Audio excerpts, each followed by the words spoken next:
So, welcome back students. So, last lecture we are basically discussing several functional group based strategies, and I have given you 6 particular points that functional group based strategies will be mainly focused on these particular 6 points.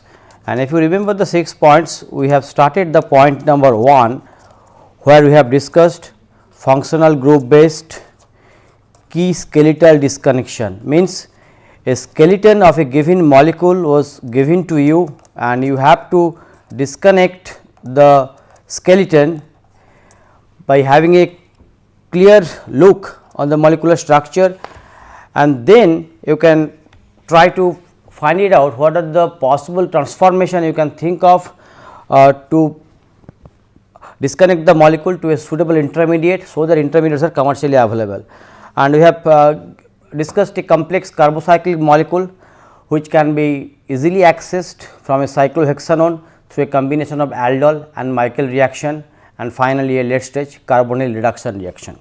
So, we will try to continue our discussion on the same topic, and today also we will be talking about this functional group based key skeleton disconnection. So, we will mainly try to disconnect the skeleton of a given molecule based on the functional group present in the target structure.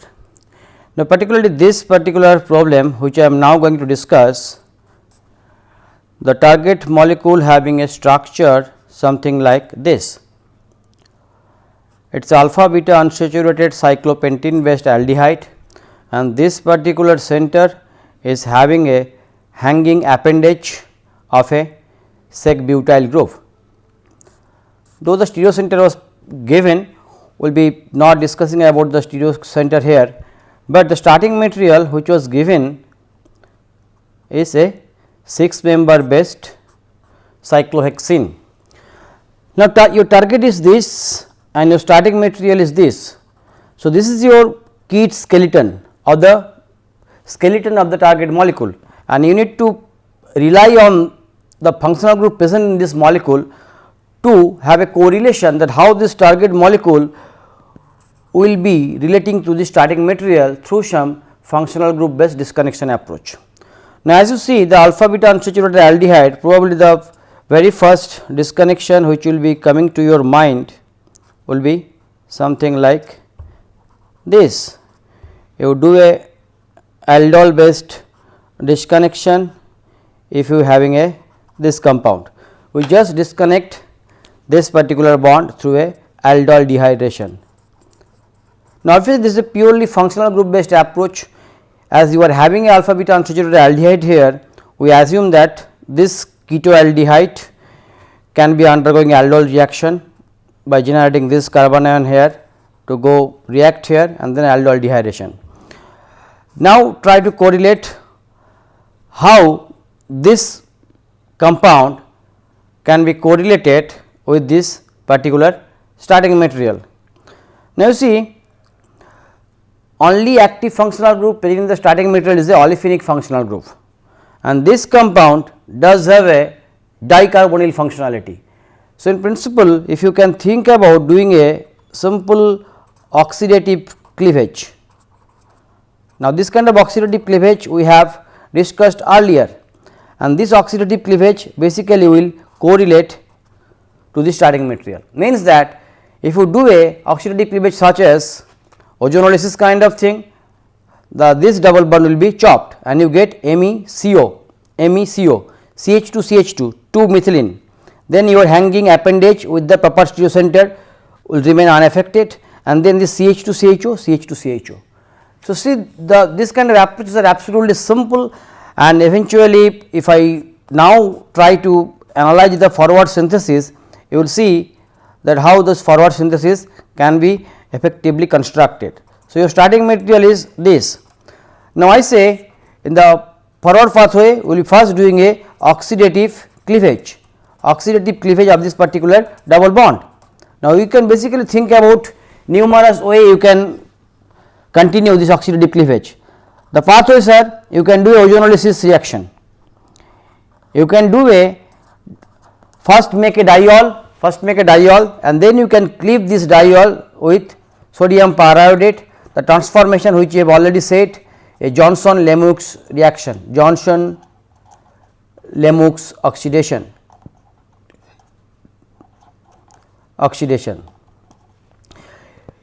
In addition, you can also do another reaction.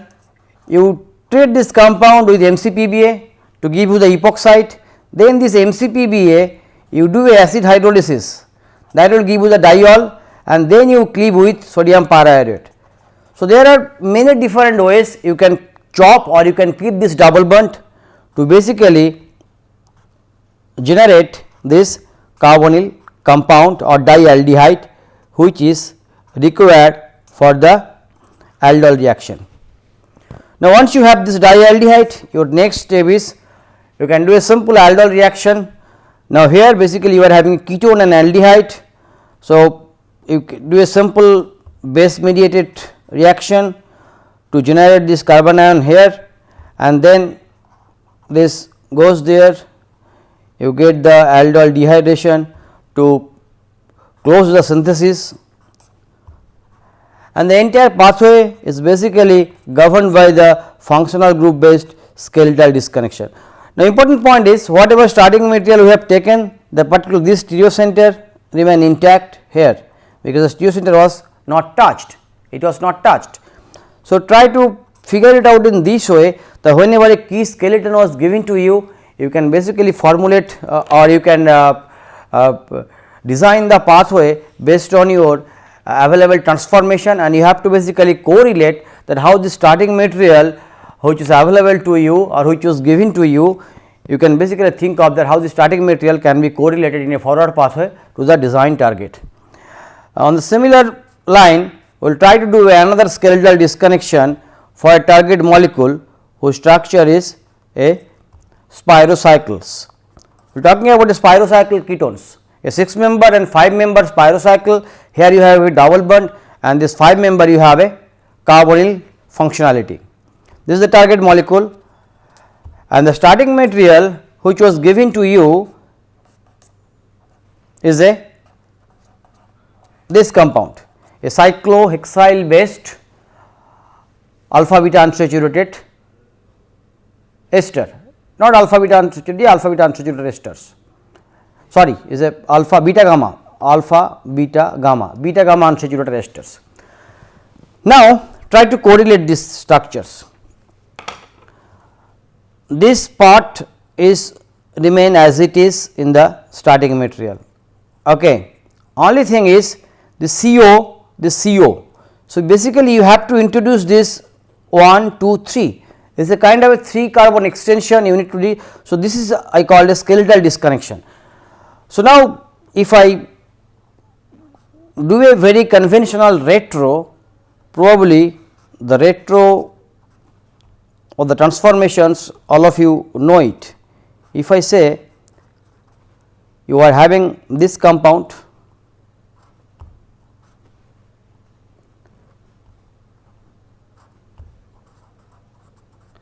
this diester.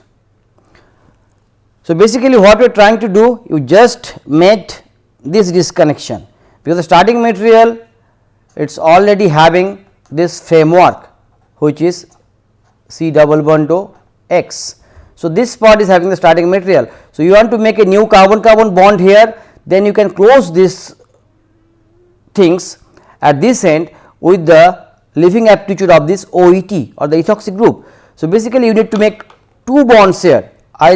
This is the one bond you are trying to make it here, and this is the another bond you would be trying to make it here. Now, if you see the disconnection which you have basically proposed here is kind of a Dickman type of reaction. It is a Dickman type of transformation which probably all of us know or all of you basically aware of. It is a very standard carbon ion chemistry derived transformation, and usually what happen, if you take this kind of diester, you treat this generated anion which basically collapses here to finally give you a. Now, see you are having a basically a branching here. So, this gives you the spiro thing, and then your CH2 CH2. So, your C double bond remains here, and basically you are trying to make this CO2 ET here. So, this is the new bond you are basically going to make or going to prepare. It is a Dickmann reaction. Now, next from Dickmann you basically do this hydrolysis of this beta keto ester, which will give you the target molecule. That is the fine, the forward pathway. Now, how to construct this intermediate which will undergo the Dickmann reaction? This is again simple. We will be using a alkylation based chemistry based on enolate alkylation. We said that this compound is a allylic ester, the starting material, means that these hydrogens are enough acidic. So, what I try to do, if you put this compound with a base, you basically will be getting a enolate of this carbanion. Now, this carbanion is extremely stabilized, because this is having linked with allylic as well as this carbonyl. Let us make this enolate first and find that. Now, this enolate you can easily trap with some electrophile. The electrophile which we will be using here will basically give you this extra 3 carbon. So, now based on this information you select this electrophile, and you will see the electrophile which you require now having 3 carbon CH2, CH2, CH2, one end you have a bromo, basically you need a electrophile and this OET. Now, if you do this alkylation, which basically will now give you this CO2 ET and this CH2, CH2, CH2, CO2 ET. So, this intermediate is what you exactly want, and now once you have this intermediate, you take this intermediate as it is, you take this intermediate and then subject this intermediate to a Dickmann reaction. So, Dickmann reaction normally we say the condition is you treat with a base like sodium ethoxide. So, initially carbanion abstraction, this carbanion will basically react with this adjacent carbonyl to give you a spirocycle based compound whose structure will be this. Your remaining task is just to hydrolyze this corresponding ester to get this spirocycle beta keto acid.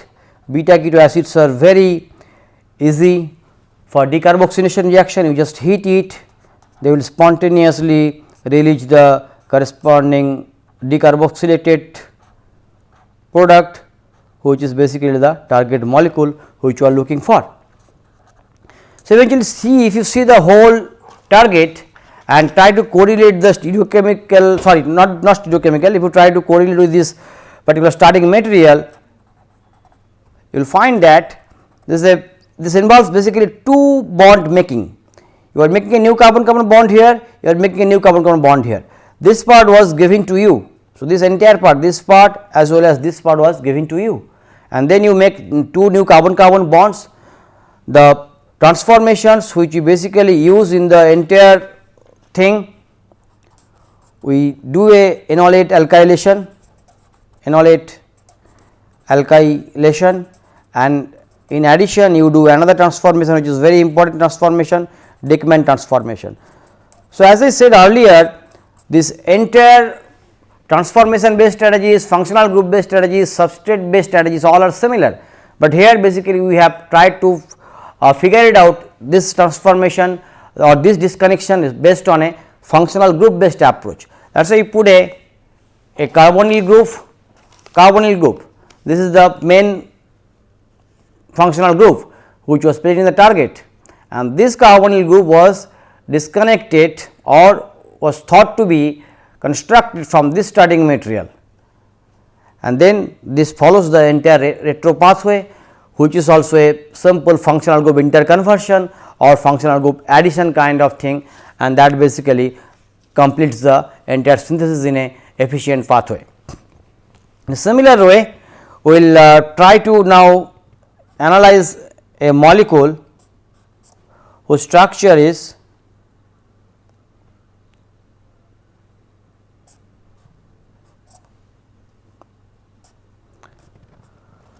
we will be trying to synthesize this molecule as our next target, which is a bicyclic compound, and I say the starting material which was given to you, the cyclopentanone, is a monocyclic compound. Now, if you see this compound is basically a bicyclic compound, ring 1, ring 2 and alpha beta unsaturated connection here, a double bond here. The starting material was given to you. Now, for this molecule we will be try to devise you two pathway, route 1 and route 2. Coming to route 1. So, coming to route 1, if you do the retro, what we are trying to do? We are trying to do in a different way. We say that we will making this bond in a different way. What is the different way? We will make this new carbon-carbon bond to a reaction which probably we have earlier discussed. It is called Horner-Wadsworth-Emmons reaction. It is kind of a Wittig reaction or Wittig transformation. I said it is a Wittig reaction, and this reaction, if you remember, we have discussed in the earlier slides. Fine. Now, next we will again try to simplify the retro in this way, and now we say that if you having a compound like this, you can basically first do a alkylation with this electrophile. So, what you need to do, you have a starting material which is given to you, you take a one equivalent of base, that will give you the anion here, you react with this electrophile and come to here. Now, this electrophile, now once new carbon-carbon bond has been formed, it is having a phosphonate and you are having electrophilic carbon. So, now you treat with sodium hydride as a base or other bases, suitable bases for doing the intramolecular Wittig type of reaction, then you find this minus will go here. So, this is a route 1. Now, route 2 I say, if you do not know the intramolecular Horner-Wadsworth reaction, it will be little bit difficult. Two transformation we have used. What are those transformation? What we used? Horner-Wadsworth or Emmons reaction, and we used transformation 2 is enolate alkylation.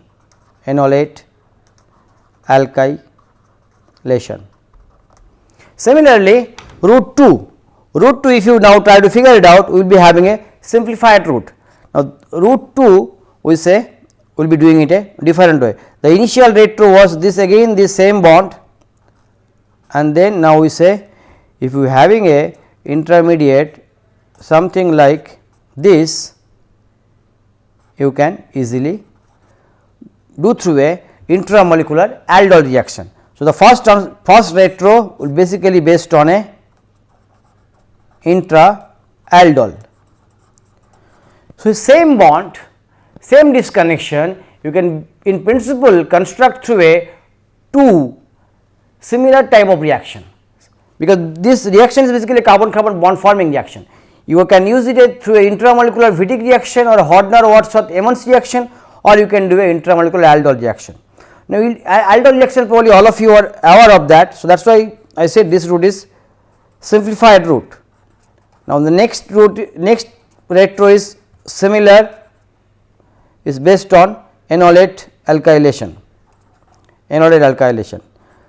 So, what you basically need? You basically need a this compound is a monobromoacetone. Acetone, its monobromo derivative. So, if you are having a cyclopentanone react with monobromoacetone through a base, you do the alkylation first, then you do a intra-aldol. Now, out of this route 1 and route 2, if you check it, both the routes are quite feasible, route 1 and route 2, both the routes are quite feasible. Only thing is, we can say that route 2 is little bit simple. Simple means the transformations are basically simple transformations. Transformations are simple and easy. Whereas route 1, if you do not know what is Horner-Wadsworth-Emmons reaction, if you do not know, then basically you cannot think about this route. If you do not know, then you cannot think about this transformation. That is a big drawback for this route.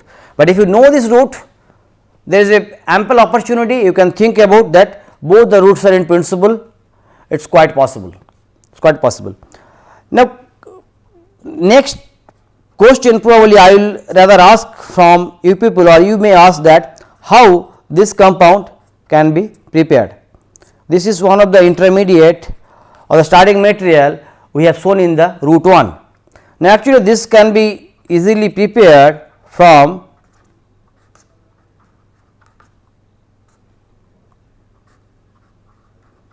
this kind of compound by a reaction named as Michaelis-Arbuzov reaction. Michaelis-Arbuzov reaction.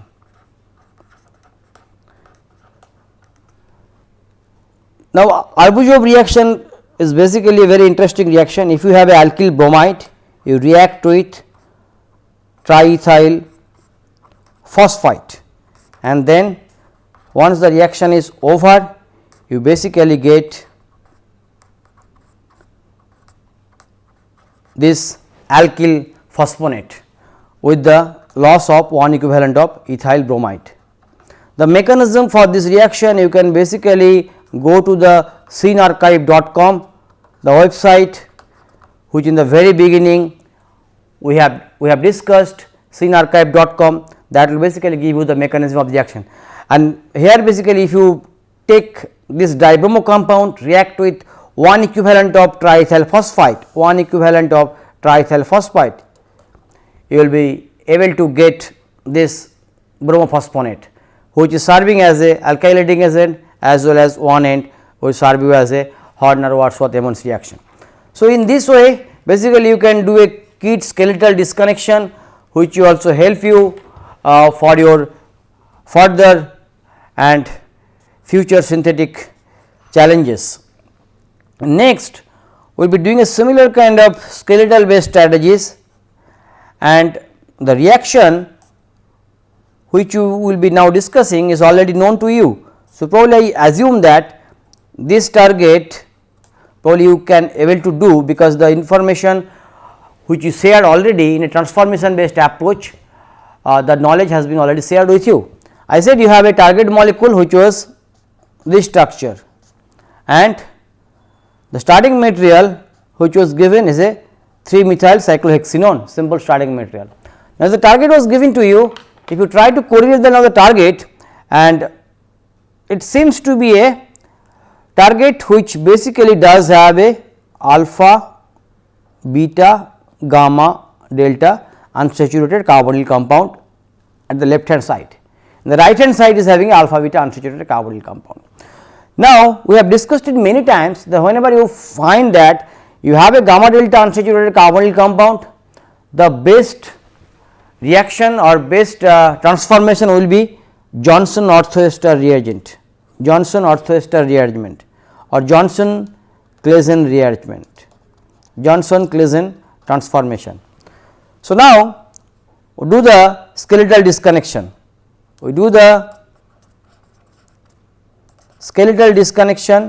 based on the transformation which we already know.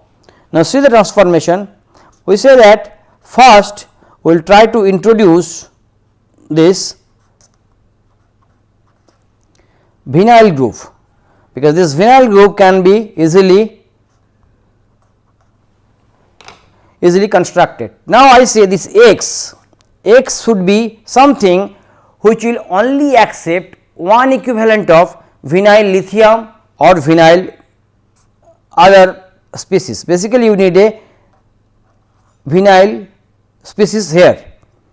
So, you basically try to have a vinyl species as your, it basically could be coming from a vinyl lithium or vinyl magnesium bromide, is not it?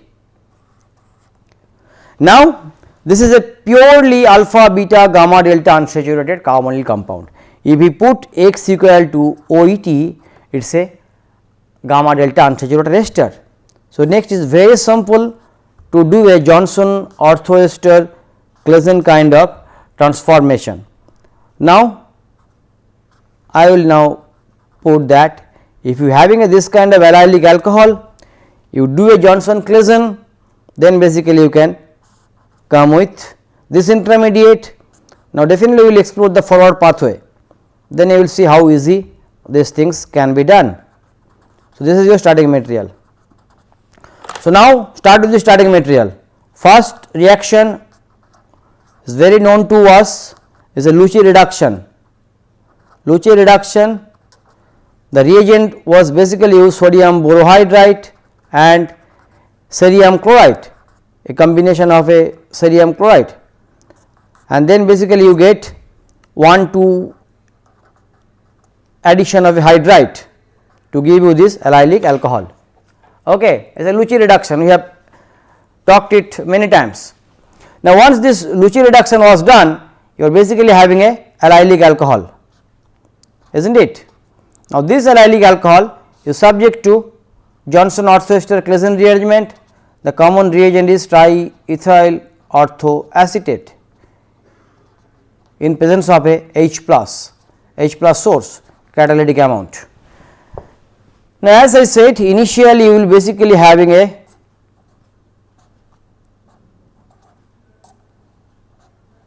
this intermediate, which we have already discussed that how this intermediate was formed.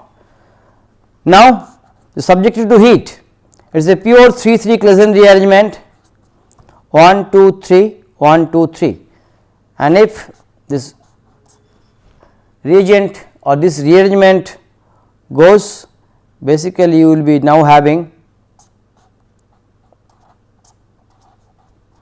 this compound.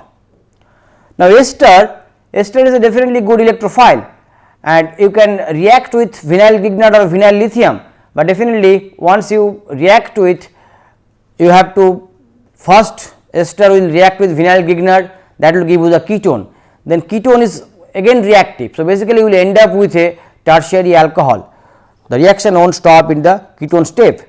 So, what you need to do, you basically hydrolyze this corresponding ester to stop this reaction at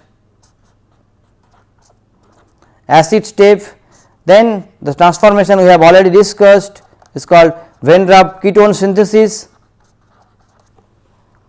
which will basically first we will prepare the corresponding Van Rapp amide, which is very well known amide, and then you react with vinyl Grignard. Does not matter how much equivalent you use, the reaction will always stop at this step, and basically you get this corresponding target molecule. So, if you see the retro altogether, it is a purely combination of very unique transformation. The point is the skeletal disconnection is always there. If you know that target molecule is having a skeleton which is nothing but a alpha beta gamma delta unsaturated ester. Now, this gamma delta unsaturated esters, we already discussed that Johnson Claisen is one of the best reagent or best transformation. So, Johnson Claisen you can basically think of using it, and then Johnson Claisen was done, you get the gamma delta unsaturated ester, then you can do a simple functional group interconversion or functional group addition. Eventually, the initial starting material which was given to you, you need to just do a chemoselective reduction with the help of a Lucci condition, which is sodium borohydride and cerium chloride, to end up with the final target molecule. So, it is basically pretty simple, and we will try to have a few more examples, more things, but the take home message you can take it that transformation is always correlated with the skeleton, and this is also correlated with the functional group which was present in the particular target molecule. So, initially you see the functional group which were present in the target molecule, right. Then if starting material was given to you is fine, and you try to analyze what are the starting material functional groups are there, and then this functional group is the starting material and functional group is the target, how they can be correlated with some transformation. That should be your main approach. Now, transformation essentially is the main key or key toolbox. So, eventually as I said, the transformation, functional group and starting material, this 3 point is linked with a connecting thread.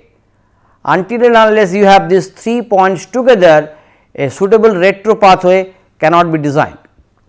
So, your success of this entire pathway always depends on choosing proper transformation, which will basically correlate. The proper transformation is absolutely essential, proper transformation or proper FGI is absolutely needed, which is basically correlated with this target and the starting material through a common thread. So, any of this point is missing, the thread cannot be completed or the entire retro pathway cannot be completed. So, the success of a retro pathway always depends how efficiently you can connect your target, the starting material through a proper transformation. Okay. Next week we will be talking about other approaches based on functional group based strategies. Till then, goodbye.